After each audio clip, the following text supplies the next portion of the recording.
Hey guys अस्सलाम वालेकुम मैं विकी बसन एंड अनदर ब्लॉग।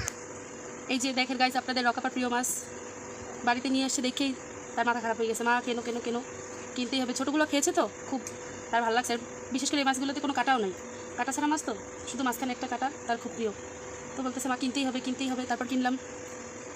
এই আর কি আপনাদের রকাপার প্রিয় মাছ। আমি নিজেও এত বড় মাছ এগুলো জীবনও দেখিনি, ছোটোগুলো খেয়েছি বাট এত বড় দেখিনি কখনো। তো এই আর কি কিনলাম। আর হাই এভরিওয়ান, আসসালামু আলাইকুম। আজকে আমার খুব পছন্দের খুব প্রিয় একটা মাছ আপনাদের সাথে শেয়ার করলাম। দেখেন এই যে এটা হচ্ছে নদীর চটাবাইলা বলে। এই প্রথম ধামরা বাজারে, আমাদের বাজারে এই প্রথমই এটা পেলাম, এর আগে কখনো দেখিনি। আমার খুব পছন্দের মাছ এটা। আরও কী কী আনলাম দেখেন। এই মাছটা খেতে কিন্তু অনেক মজা। মা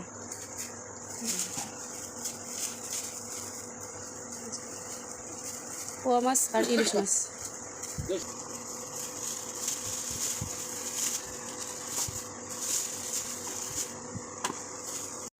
ওকে গাইস, কার কার এই মাছ প্রিয় কমেন্ট করে আমাকে জানাবেন।